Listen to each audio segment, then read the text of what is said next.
This is the Iron Sharpens Iron Movement, sharing insights into the power of people-centric leading. Hi, this is Jim, and today we welcome to our tribe a great friend of mine, a retired Air Force Brigadier General, a Gallup strength coach, and a world-class volleyball and soccer coach at both the high school and collegiate levels. Someone who leads by example and has a passion for giving back. When you hear his words of wisdom, you're going to want to come back for more. This is Marcus Janitto.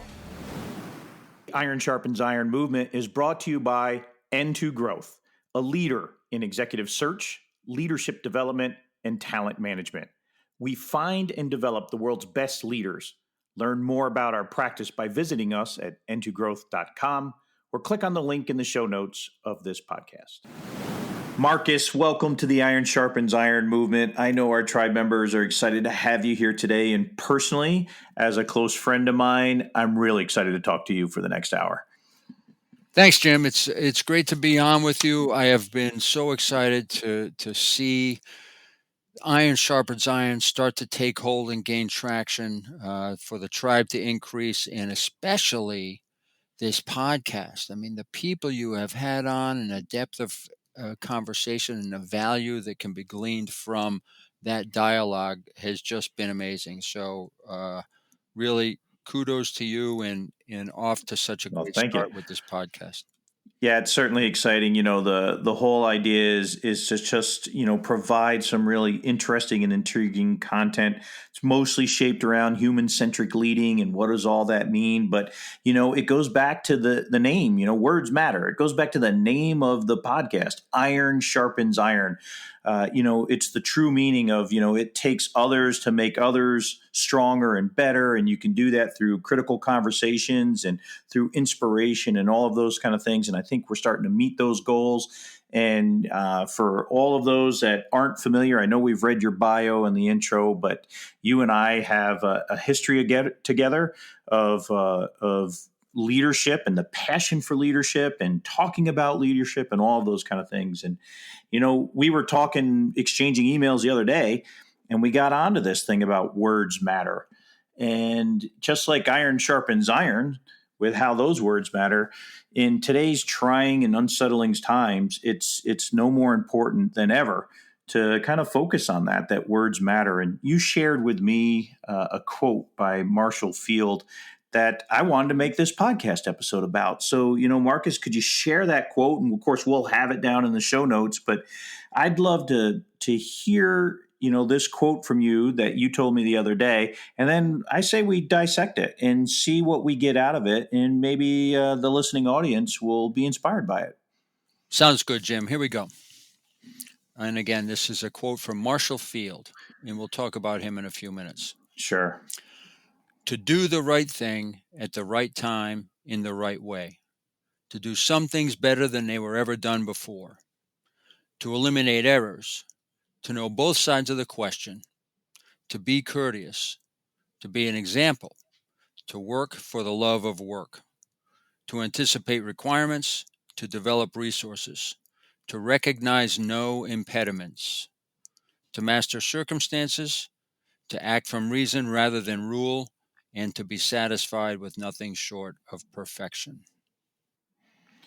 Now, was that published in a newspaper relatively recently that you read this? No, this came, this is very interesting. I found this probably 30 years ago, threw it in a file, thinking that someday, I really liked it back then, but I didn't know anything 30 years ago.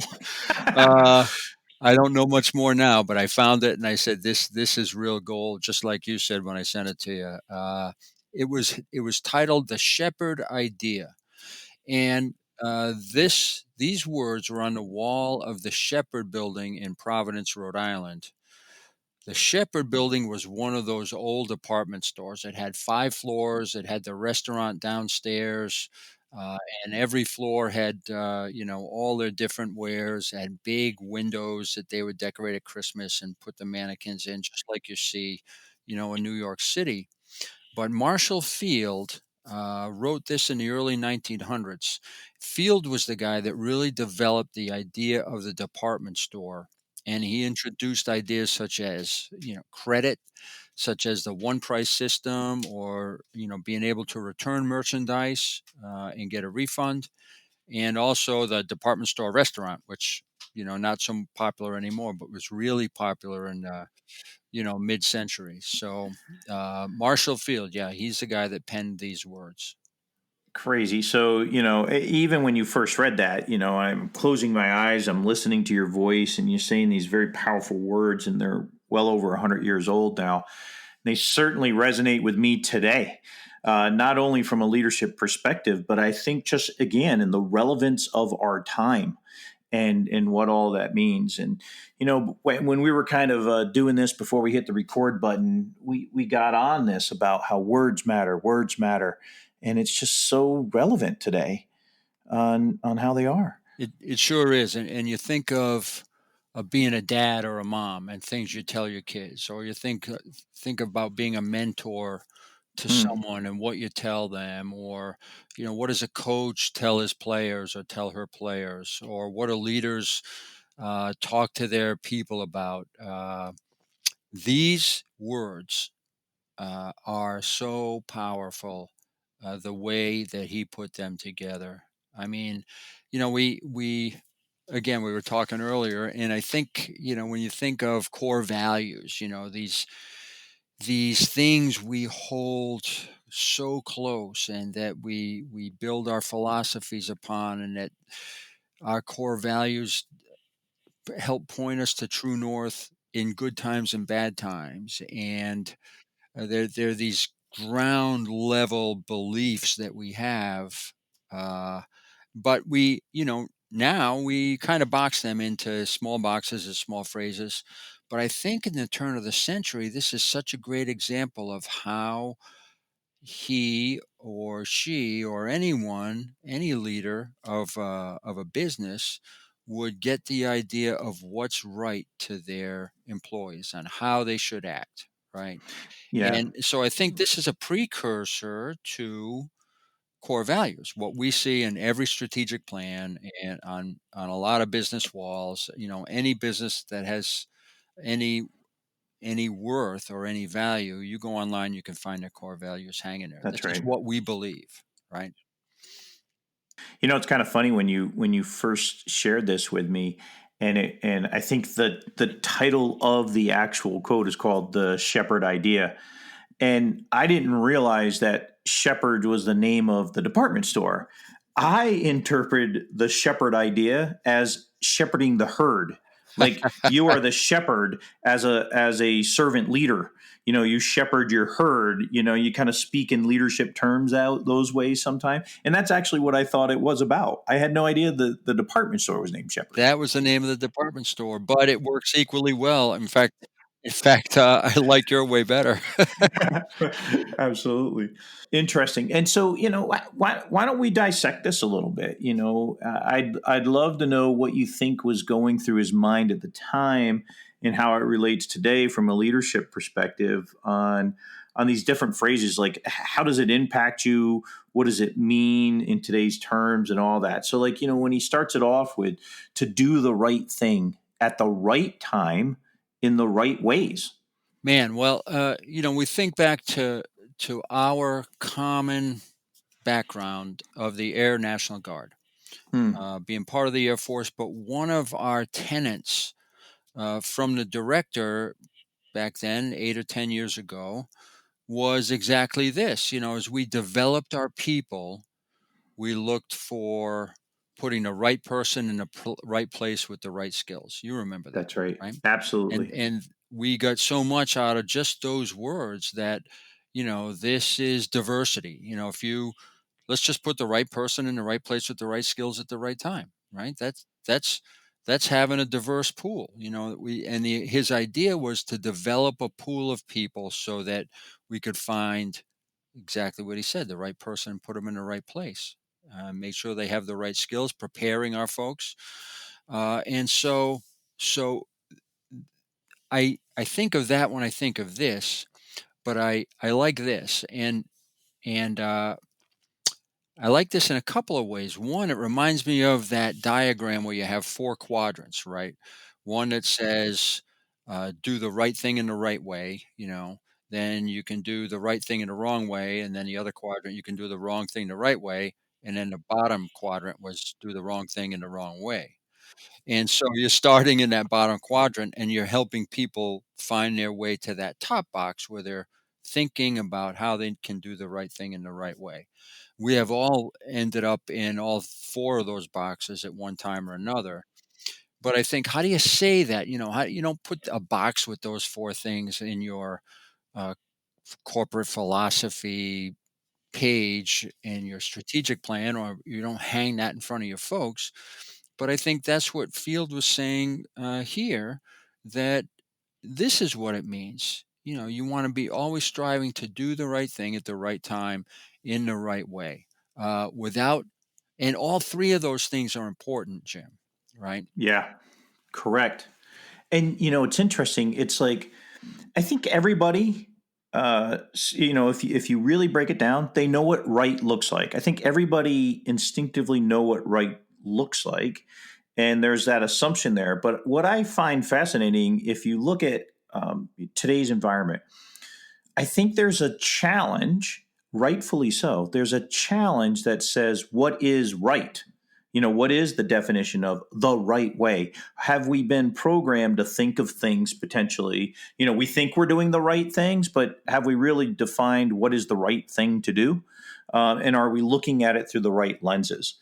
And that just peels back a whole other section of things to do. But I think we all should challenge ourselves to make sure, like, no matter what level you are of leadership, do you truly know what right looks like? And have you been, just through your education, your training, your experiences, kind of framed to say, well, I think this is right. I believe this is right. This is what I've been told is right this whole time.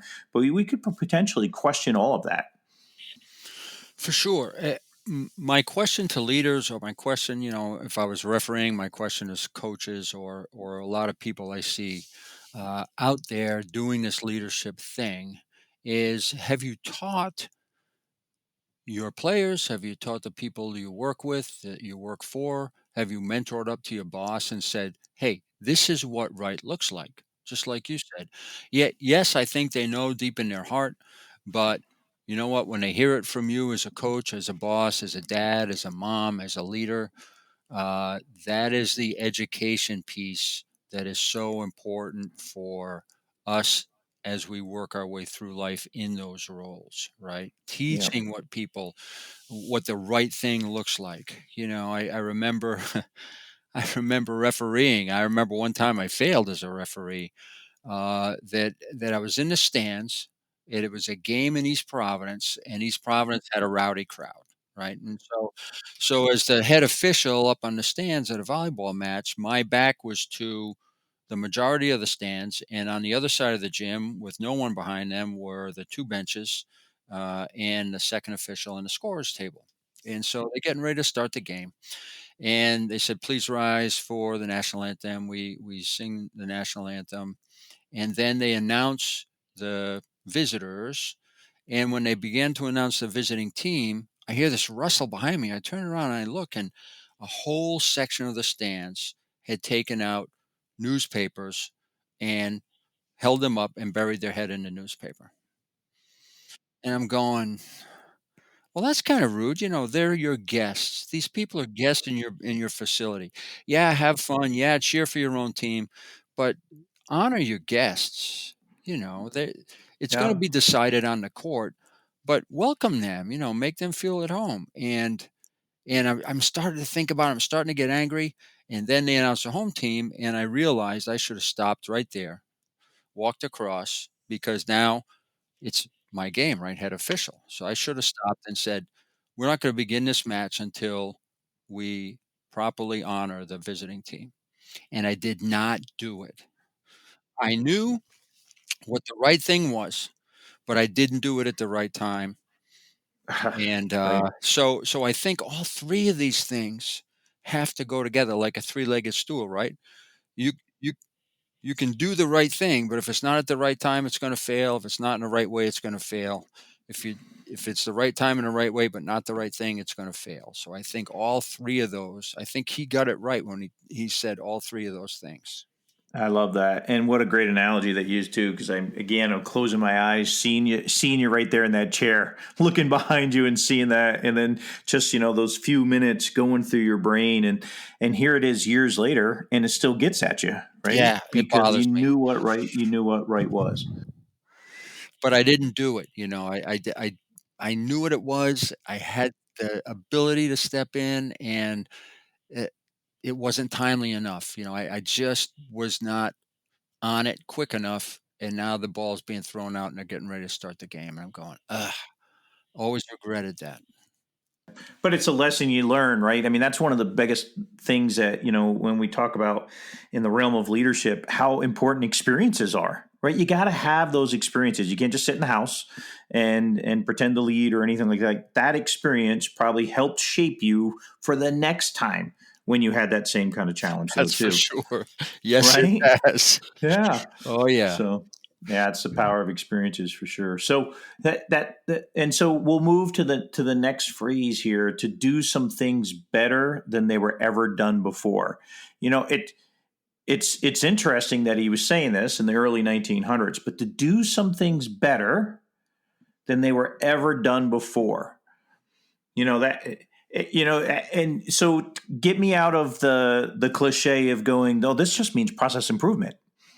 Is it just the process improvement plan that he's talking about at Shepherd's department store? I think part of it was back then we didn't have Six Sigma or anything like that, but or the idea of Kaizen, continuous improvement.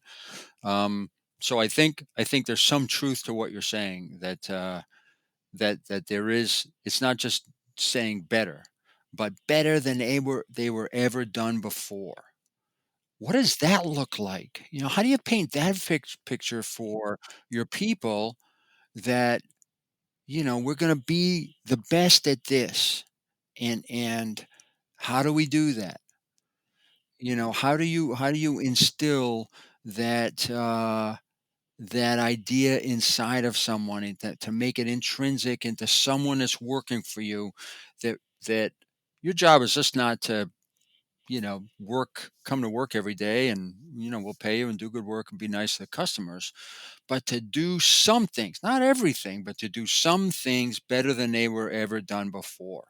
Hey, Hmm, I realize we're human. I realize we'll never be the best at everything, but man, we can be the best at some things. you bet. And I love that. I love that idea, of yeah, as leaders, we interact with a lot of people, and those lollipop moments, when somebody comes back after years of being away and said, "Hey, sir, I want to tell you, you said this," and I wrote it down. I always remember that. And you're going, I don't even remember who are you, and I don't Yeah. remember saying that. But those little things resonate, and I think this is what he's saying here: to do some things, figure out how to do one thing better than anybody's ever done it. Don't you think it's kind of like it's a call to action for your team to always be innovative, to be agile, to not be afraid to speak up? Like if it's your rallying cry, like we can do some things better. Don't you want to encourage? I think you got to encourage everybody, right? Raise your hand if you got an idea. Raise your hand, because that's what we want to do. We want to do things better. Yeah, I love the idea of athletics, and I love the idea of somebody saying, "Hey, I hate playing LaSalle because they got a kid that can serve, and nobody can pass him. When his serve is in, I mean, I had this player from Puerto Rico, and he could serve this curving rocket that people would hate, and his serving percentage was like 70%. But man, when those 7 out of 10 were in, you're not passing it. And that kid did that one thing better. And coaches would come up to me and said, he's the best server in the state. He's the toughest server in the state. Nobody wants to pass his serve.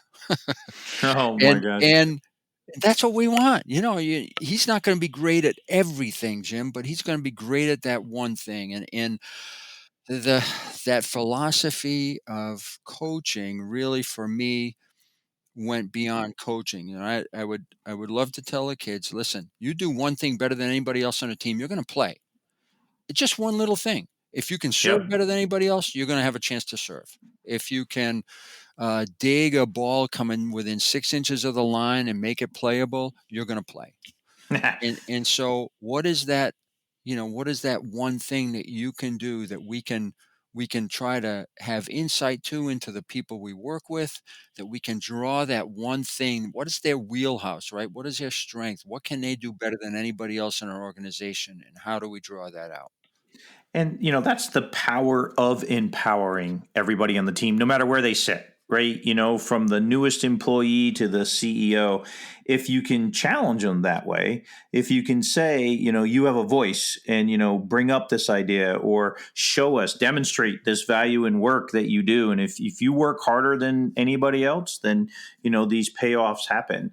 And I think it's a good way too to, nobody should be bored at work. If you think about it, if you empower them these ways, they shouldn't be bored, because they should be always thinking there is that one thing that I'm better than anybody else, even if I'm at the lowest rung of the ladder of this organization or anything like that. That's right. That's right. We were talking not long ago. I was as you and I were talking about. I was doing a strategic planning, and I was telling a story uh, about being at the Duluth F-16 unit, helping them figure out mission, vision, values, and stuff. And that was years ago when the Air Force was embracing this continuous improvement process and quality management stuff. And these senior leaders were beating themselves up over this mission statement. Well, we want to be the greatest technical, F-16, blah blah blah, and all these words were being thrown around on the board and stuff. And finally, one guy just says, "Wait a minute, wait a minute, wait a minute. Listen, our mission is to put a missile up the tailpipe of anybody who flies against us." And I'm going, that is brilliant. There it is. That was unbelievable. I said, so the kid changing tires in motor pool, that all he does is change tires all day on all these different kinds of vehicles. He said, the tires I change on the fuel truck enables those jets to fly and those pilots to put a missile up the tailpipe of anybody who flies against us. There you go. That was just and I use that example all the time because the guy got it right. And I think that's what we're saying here, to do some things better than they were ever done before. That idea of empowering people and having them see themselves as part of that greater mission. Yeah, I love it. And I mean, and that goes not only in a business context, but I mean, you look at where everybody is. Again, even if you use today's scenarios, whether it's you getting involved in local government or in politics or in organizations, if you're empowered, you can do things better. I'm just as guilty. I live in a very rural area, and it's a beautiful place to be at, but there's some goofy things. And guess what happens? I sit on my back deck and I talk about those goofy things that are happening around town, right? But what am I going to do about it? How do I make it better?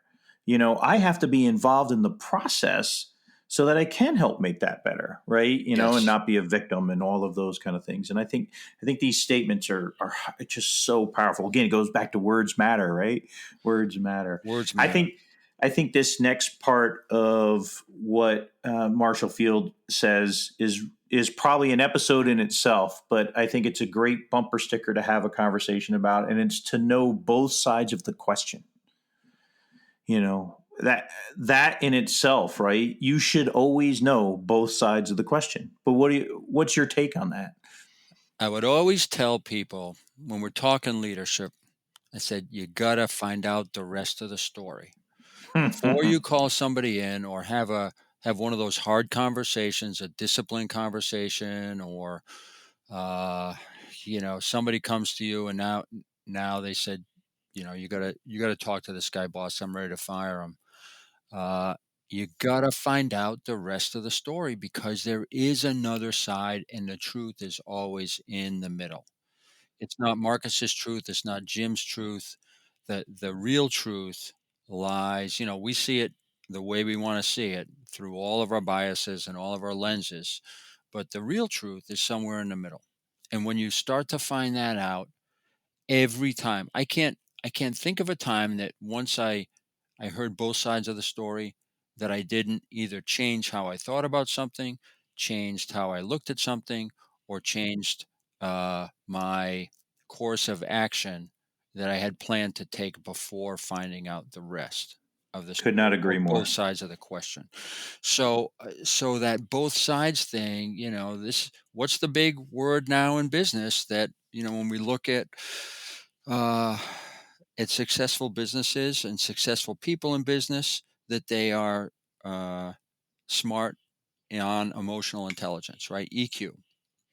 What's the biggest thing about EQ? Empathy. Yep. This is what we're Yes. talking about Correct. here. That's right. That's right, and it's so interesting that perspective is so big in leadership. And when you and I even taught, in leadership, we would teach leadership in the military and all those kind of things. And perspective was a big thing. It really boils it down to this: is just knowing all those things. And this goes back to the tribe listeners here will they're going to roll their eyes again, but here we go again. This is human centric leading. This is understanding that we are all humans and that this other side of the coin, this other side of the story, getting both sides is a very real thing because we're all human. What if the person is subperforming for the last month and you're just and you're going to, fire them, fine them, dock them, pay, do those things.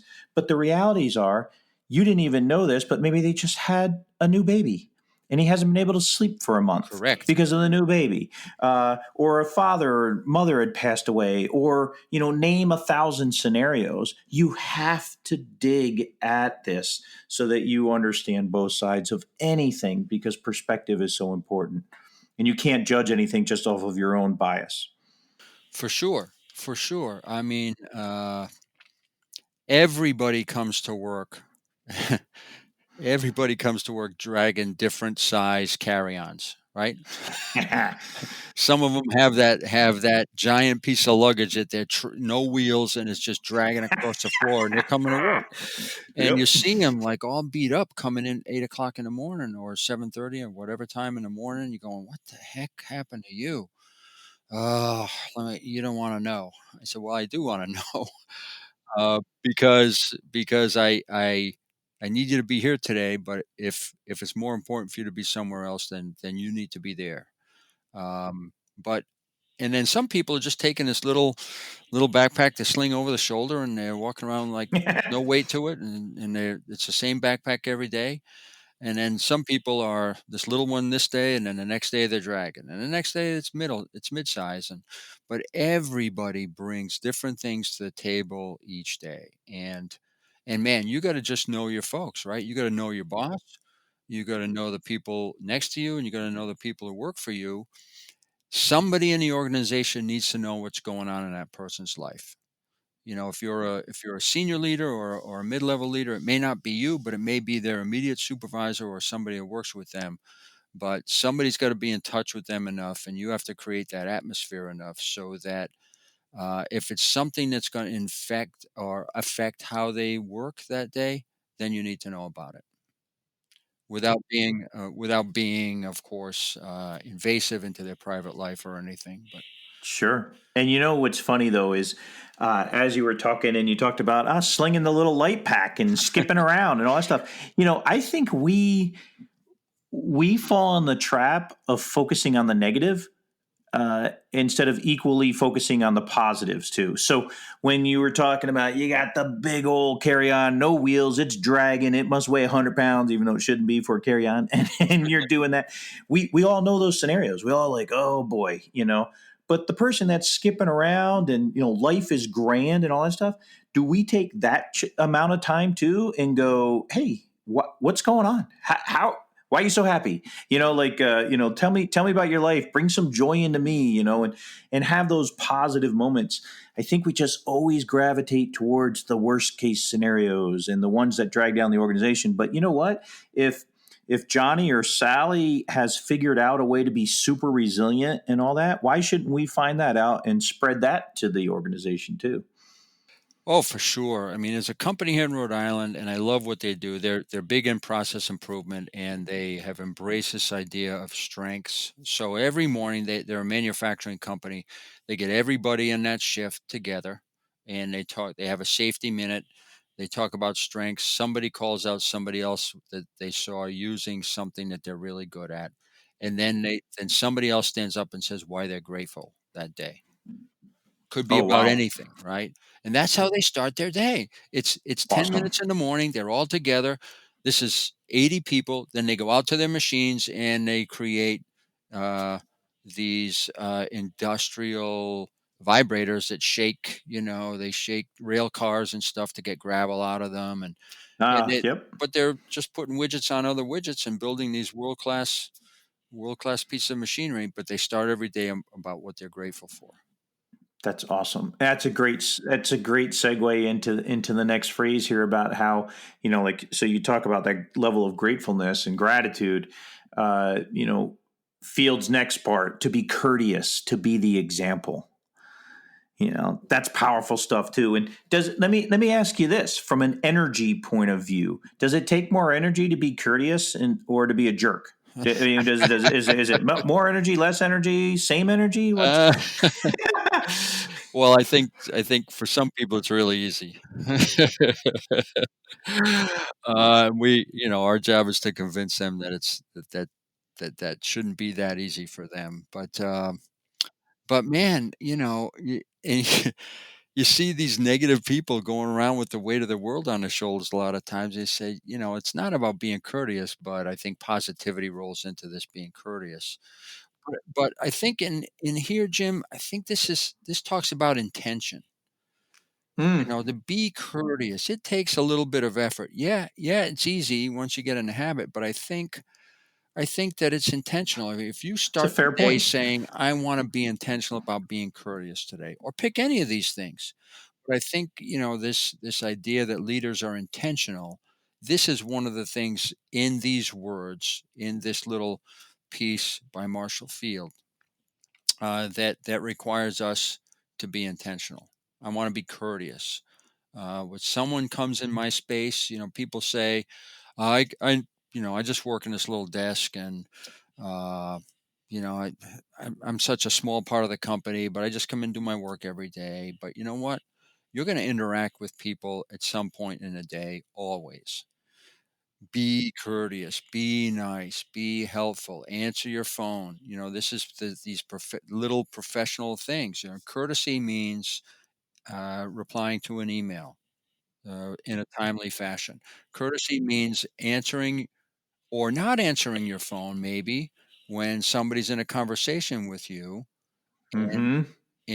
face to face. Maybe you don't answer your cell phone or you don't answer the phone because you're in a conversation with them. What kind of message does that send to the person that you're talking to? Right. That's being courteous. Yeah. It's infectious too. It is. That it is something. There's even like some of these, public service TV ads that are run, where it talks about being courteous and pass love along and all those kind of things. You see them on TV spots, and there really is something to that. I think there's true psychology behind it. When someone is courteous to you, that changes kind of the neuroscience that's going on inside of you, and it's infectious. It really is. It is, and I can name people by name who excel at this. Hmm. Who are looking for the opportunity to help you, looking for the opportunity to open a door when your hands are full, that Yeah. are like, I won't say overly courteous, but make it a point to make the world better for somebody else every day by way of courtesy. I've never heard of a leader or any human being slammed for being overly courteous. You just it's not really a negative thing It can be to be a disarming, courteous person. right? It can be disarming. Yes, absolutely, absolutely correct. So how do you? work for the love of work, to work for the love of work, because that could be pretty controversial too. You're like, oh, back in the 1900s, that's all they wanted them to do was put in, 80 hours a week and they just worked for the man kind of thing and all that stuff. But is there true value in to work for the love of work? I think there is. But that was such an interesting phrase to me. All the other ones, you hear in different ways. To be an example, to know both sides of the question, courtesy, doing the right thing, eliminating errors. But to work for the love of work, what does that tell you? Hmm. What does that say about the human condition? Here's, and you can relate to this, right? We just both recently retired. About the same time, maybe 4 or 5 Mm-hmm. years ago, right?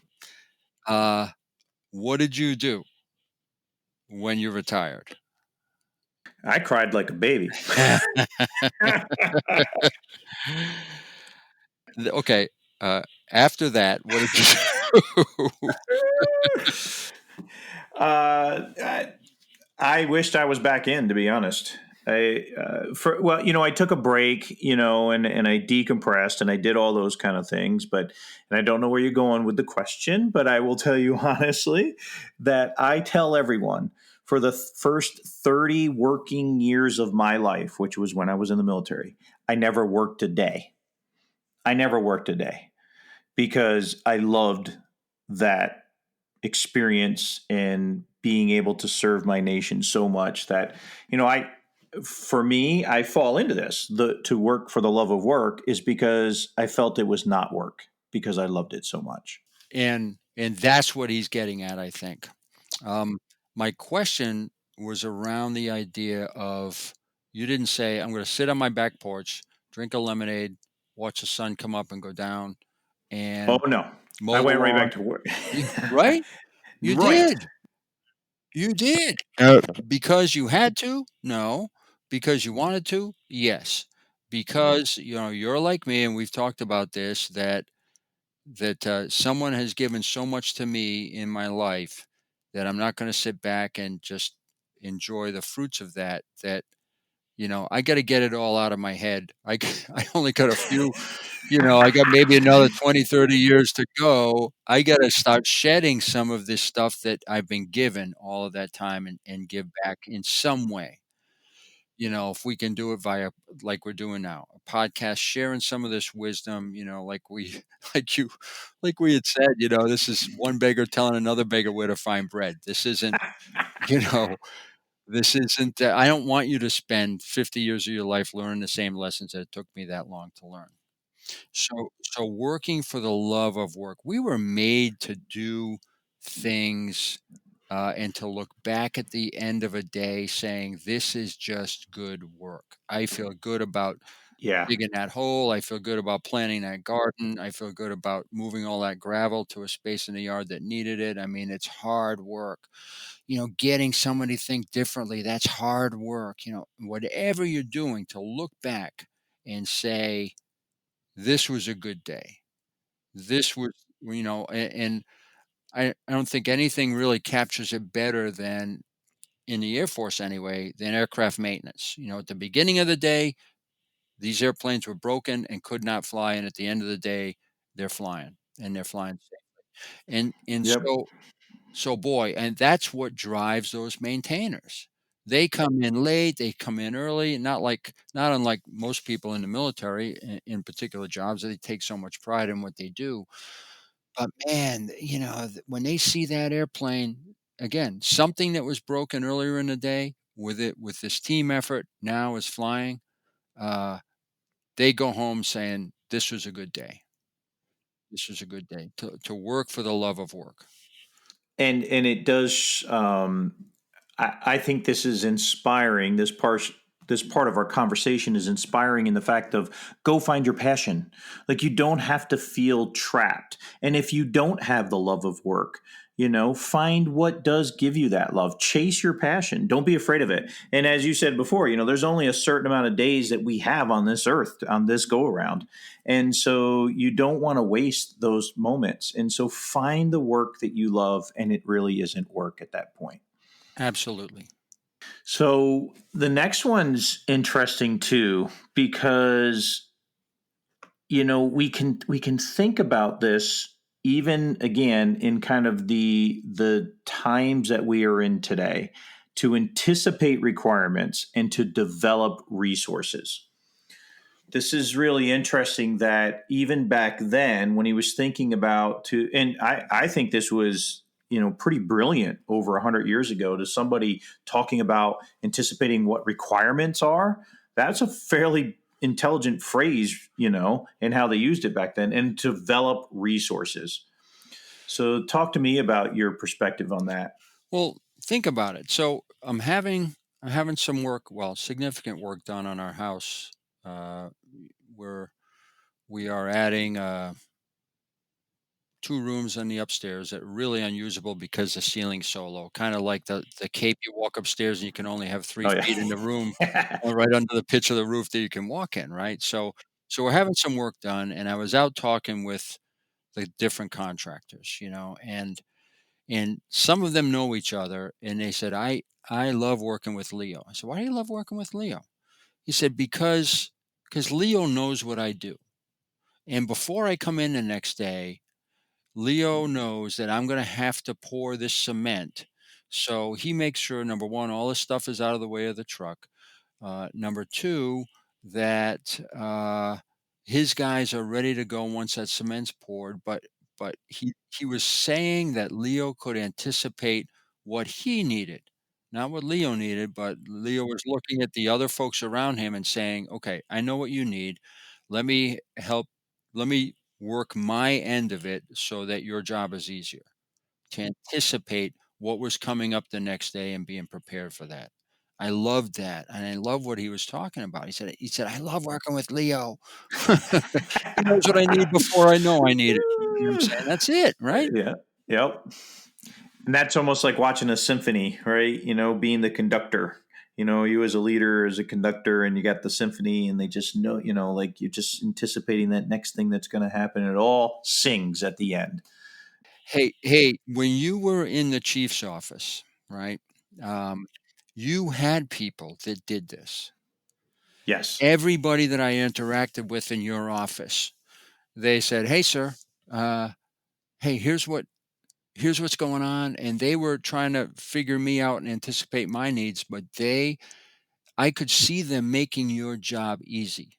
I could see that by their actions, because your schedule was packed and your responsibilities great, they were making it easier for you to walk in.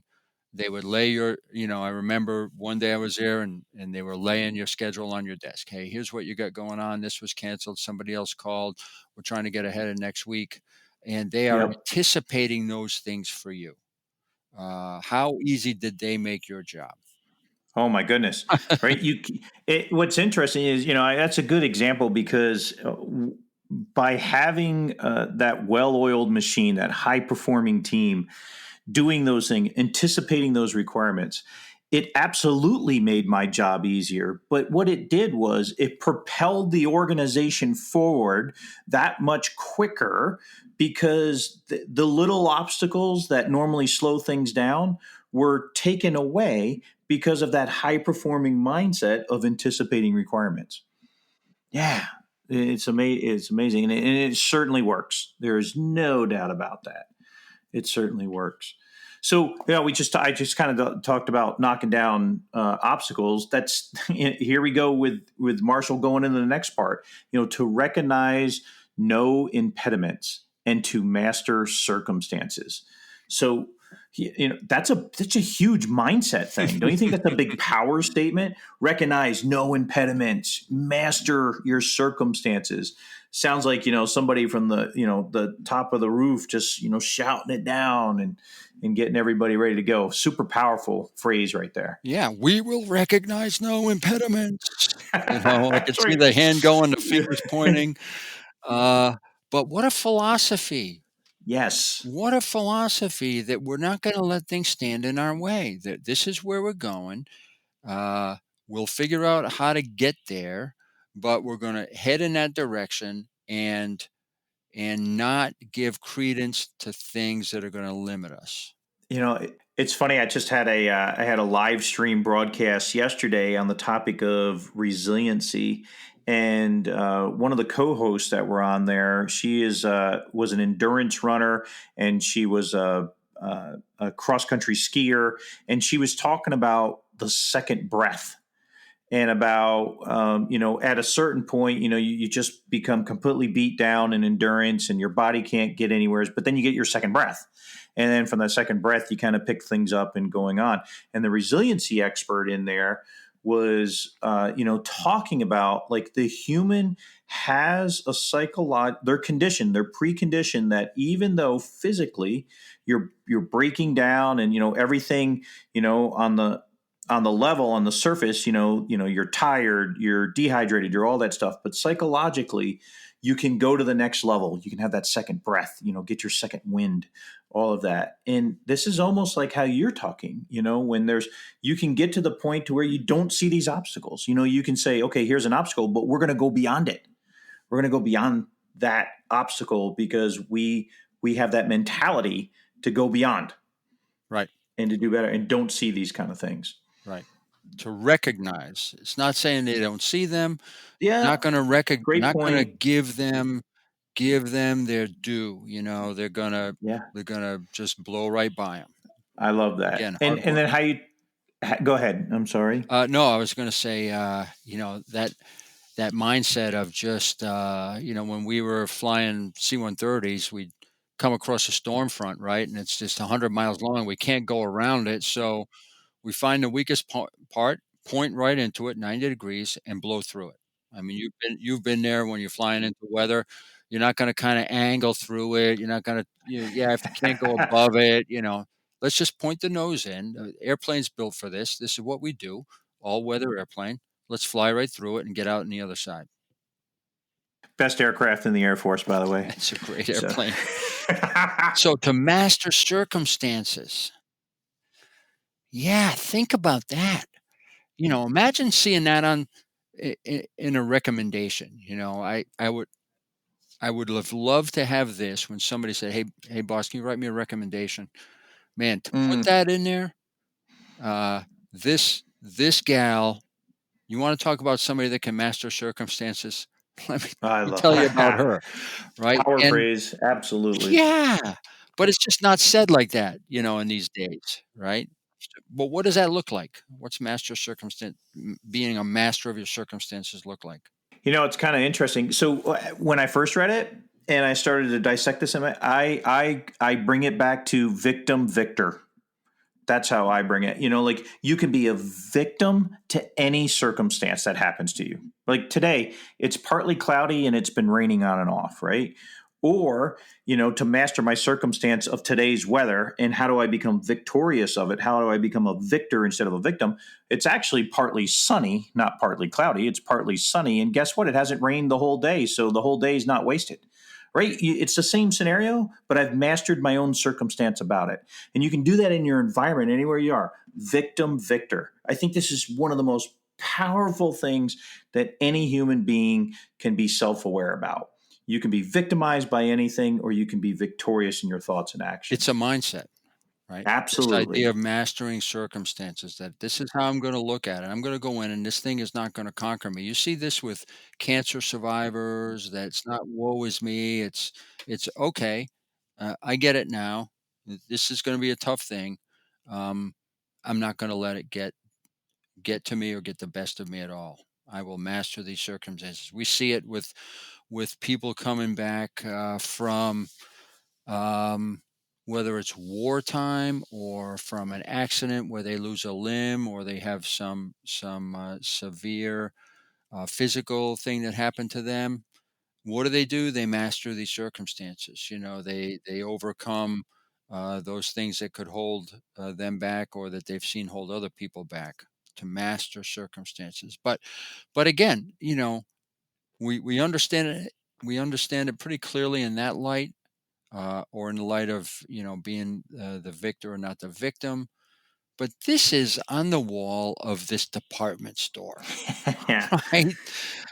This isn't, this giant high level power thing. This Right. is just some lady coming in, you know, or some guy coming in and arranging things behind the counter so that somebody will buy it, right? To master circumstances. What does that look like for them? I mean, it's this mindset that I think he's trying to get across to everybody that works in a store like that, or in any place.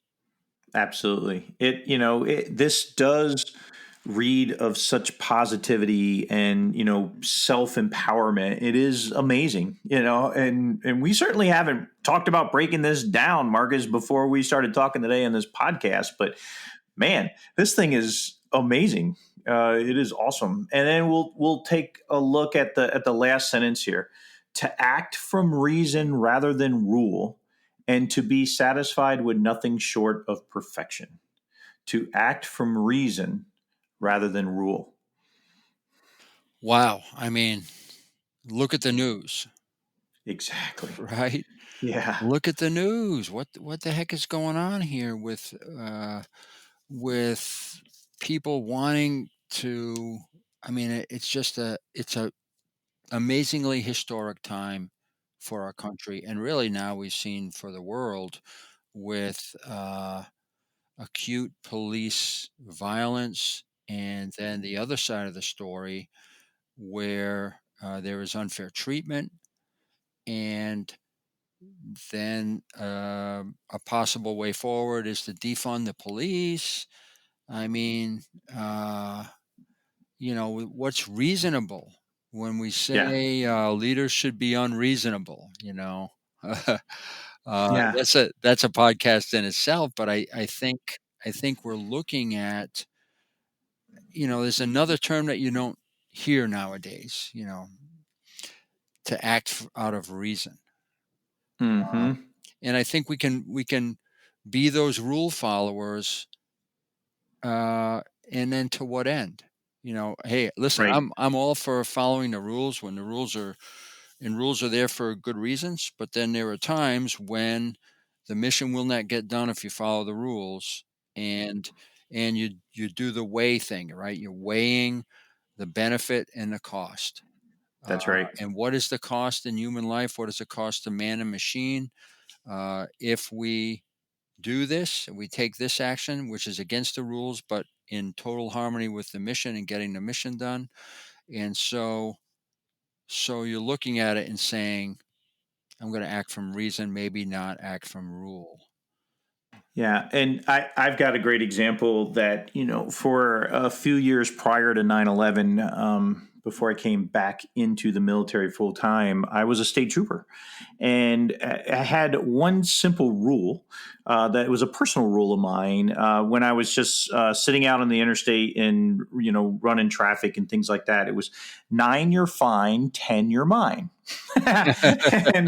and you got to have like your own stance, but this is kind of reason and rule, right? The rule is, let's say the speed limit was 65. So the rule is, look, at 66, you're technically breaking the rules and you could be pulled over for speeding, right? That is an absolute rule, but you have to have some sense of reason, right? You have to have some logical reason. And, as anybody has been out on the interstates, in general with the traffic flows, and if it's the weather's perfect and it's straight and all of those kind of things, it's within reason that people could be traveling up to 9 miles an hour faster than the posted speed limits, and it was a safe environment. But my reason was after 10 miles an hour, now you're starting to become unsafe for other conditions and all those kind of things. But I think everybody in life has to follow that. Yes, we have a series of rules and regulations and procedures and all that, but the sense of reason has to be there at almost all times. And I'm sure you probably have many stories when you're a commissioned officer in the Air Force, and you had some non-judicial powers yourself, right? Like you Correct. could enforce some certain things. And I'm sure that there was the black and white of the rules, but then you had reason too, many times probably. And sometimes you take the responsibility on your shoulders. So, okay, if the IG was here and looking over my shoulder, um, would they, if my boss was sitting right here, uh, maybe I would think differently. But you know what? You want to give me the wing, you want to give me responsibility for this group or this group of people, or this aircraft or this mission. I need to know your intent. And I Mm, think knowing mm. the intent of the rule, like you said, 9 is fine. Um, 10 your mind. If you know the intent of the rule and you define the line by safety, yeah, okay. And at some point you make a judgment, a measurable judgment, and yours was 9 was fine, and that's good. Uh, it it wouldn't be that way probably on an icy road. It wouldn't be Correct. that way on a wet road. It wouldn't be That's that way on exactly a right. back road. Um, but the intent, and then applying reason to it. I gotta tell you the story because it's funny. I was teaching at Salve and coaching at Salve Regina University in Rhode Island, and the best way to get there in Newport, Rhode Island, was go down a back road, and I'm driving. It's 7:45 in the morning, and a cop stops me and comes over. I said, "Yes, sir." He goes, you know what the speed limit is?" I said, "Yeah, it's 25." He said, "Do you know how fast you were going?" I said, "No." He goes, "You were going 27." I'm going, "Oh my Uh, gosh." Wrote me up. First time I no ever got a way. speeding ticket, going 27 in a 25-mile-an-hour zone. The needle on your speedometer can't even tell the difference between It's the 25 and thickness of 27. the needle was Exactly 2 right. miles an hour. So, to your mind, 1 is To fine. Oh, man, but I think it's the intent, Jim. That's what we're talking about, acting from reason and the rule and being satisfied with nothing short of perfection. That's setting the lofty goal, and that is not just being satisfied with anything, but really, having something greater in mind, you know? Um, and again, trying to put this in context of a department store, but we're bringing it out of that context into something greater, which it certainly deserves. But boy, what a great piece of work, and who would have thought that it would come this far? He was just writing it, doing the best thing. He said, this is what I believe. How do I get what I believe out to the people that are working for me? I'm just going to put some of these words on paper. But as we said in the beginning, words matter. When Words people matter. read this, they read these words, and and I was looking at the verbs, and as we think about leadership and we think about iron sharpening iron, you call it a bias for action, and I always love that lean forward. It's not just planning, it's not talking, it's doing, right? And Right. if we look at his verbs, to do the right thing, to do some things, to eliminate errors, those are action. And then there's the thought, to know, to be courteous, to be an example. And then here's the do again, to anticipate requirements, develop resources, recognize no impediments. And then again, thinking again, master circumstance. To master is a verb, to master something, to act from reason, to be satisfied. Really good stuff. That is fantastic stuff. It really is. And I can't thank you enough for sharing it with us. What a great thing that you dusted this thing off so many years later, and here we are. Wait, you said it was around 92 or something, right? Yeah. When you had done it, and here we are in 2020 on a podcast. That word didn't even exist in 92, but, here we are and really learning from what Marshall Field, wrote so many years ago. It's awesome. And to have this discussion with you, Marcus, makes it even that much better, because I would never want anyone but you to be sitting next to me right now having this conversation, because when we talk about how for the love of work, this is just for the love of fellow human beings that really appreciate and want to get the most out of human beings. And that's who you represent. And it's just been a fantastic hour with you. It's been awesome. Thank you, Jim. I feel the same way. Again, I feel honored to have this conversation with you publicly and enjoy it as much as any conversations we've ever had one-on-one and the time we spent together. So this is just, it's great stuff. And it's been a privilege to talk about this stuff with you. Yeah, it's been fun for sure. So, Marcus, I'd love to leave our audience with maybe one last thought that you may have, and it doesn't have to be related to Marshall Field's quote that we just went over, but you're such a powerful influence, globally, and I think everybody can feel your passion through the discussion today. And I'd love if you had just kind of any final thoughts for the tribe of listeners that kind of listen to a podcast for this.